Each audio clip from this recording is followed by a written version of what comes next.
Abhi bus ticket book ಮಾಡು ಅಂದಿದ್ನಲ್ಲ ಮಾಡಿದ್ಯಾ? Bus ticket ಯಾಕಮ್ಮ? ಹುಡುಗನ್ ಮನೆ ನೋಡಕ್ ಹೋಗೋದ್ ಬೇಡ್ವೇನೋ? ಹುಡುಗನ ಮನೆಗೆ ಬಸ್ ಅಲ್ಲ, ಮತ್ತಿನ್ನೆಂದ್ರಲ್ಲಿ ಹೋಗೋಣ? ಕಾರ್ ಇದ್ದಿದ್ರೆ ಎಷ್ಟು ಚೆನ್ನಾಗಿರ್ತಿತ್ತಮ್ಮ. ನಮ್ಮ ಹತ್ರ ಕೂಡ ಕಾರ್ ಇಲ್ವಲ್ಲಪ್ಪ. ಮಾ, ಚಿಕ್ಕಮ್ಮ ಹೊಸ ಕಾರ್ ತಗೊಂಡಿತ್ತಲ್ಲ, ಒಂದ್ಸತಿ ಕೇಳಂಬ. ಹೌದಲ್ವಾ? ಇಷ್ಟ ಆಗ್ಲಿ ನನ್ ತಂಗಿ ನನಗ್ ಕೊಡಲ್ಲ ಅಂತಾಳ. ಬಾ ಕೇಳ್ಕೊಂಡ್ ಬರೋಣ. ಸುಮಾ ಇಲ್ಲೇ ಇದೀಯಾ?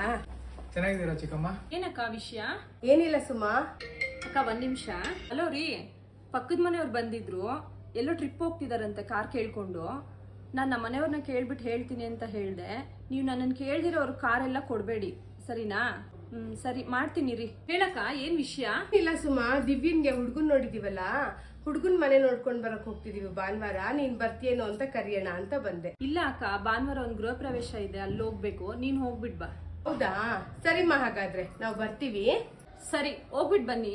ಮಾ, ಕಾರ್ ಕೇಳಕ್ಕೆ ಅಂತ ಬಂದು ಕೇಳಲೇ ಇಲ್ವಲ್ಲಮ್ಮ? ನಡಿ ಹೇಳಿ. ಅವಳು ಗೊತ್ತಿರೋರ್ಗೆ ಕಾರ್ ಕೊಡಲ್ಲ ಅಂತಿದ್ದಾಳೆ. ಇನ್ನ ನಾನ್ ಕೇಳಿದ್ರೆ ಕೊಡ್ತಾಳ? ಕೇಳಿ ಇಲ್ಲ ಅನ್ನಿಸ್ಕೊಳ್ಳೋದು, ಅಂಗೈ ತೋರಿಸಿ ಅವಲಕ್ಷಣ ಅನ್ನಿಸ್ಕೊಳ್ಳೋದು ಎರಡೂ ಒಂದೇ. ಅವರು ಕಾಸು ಕೂಡಾಕಿ ಗಾಡಿ ತಗೊಂಡಿರ್ತಾರೆ. ನಾವ್ ಎಷ್ಟೇ ಜೋಪಾನವಾಗಿ ಗಾಡಿ ಓಡಿಸಿದ್ರು ಅವ್ರಿಗಿರೋ ಭಯ ಅವ್ರಿಗಿದ್ದೇ ಇರುತ್ತೆ. ನಾವ್ ಯಾಕೆ ಅವ್ರನ್ನ ದೂಷಿಸ್ಬೇಕು? ಯಾರ ಹತ್ರ ಏನೂ ಕೇಳೋದ್ ಬೇಡ. ನಮ್ ಯೋಗ್ಯತೆ ಎಷ್ಟಿದ್ಯೋ ಅಷ್ಟರಲ್ಲೇ ಇರೋಣ. ಈಗ ಸದ್ಯಕ್ಕೆ ನಾವು ಬಸ್ಸಲ್ಲೇ ಹೋಗೋಣ. ಅಮ್ಮ, ನಾನೇ ದುಡ್ದು ನನ್ನ ಸ್ವಂತ ದುಡ್ಡಲ್ಲಿ ಕಾರ್ ತಗೊಂಡು ನಾನು ನಿನ್ನ ಕರ್ಕೊಂಡು ಹೋಗ್ತೀನಿ ಬಿಡಮ್ಮ. ಬಾ.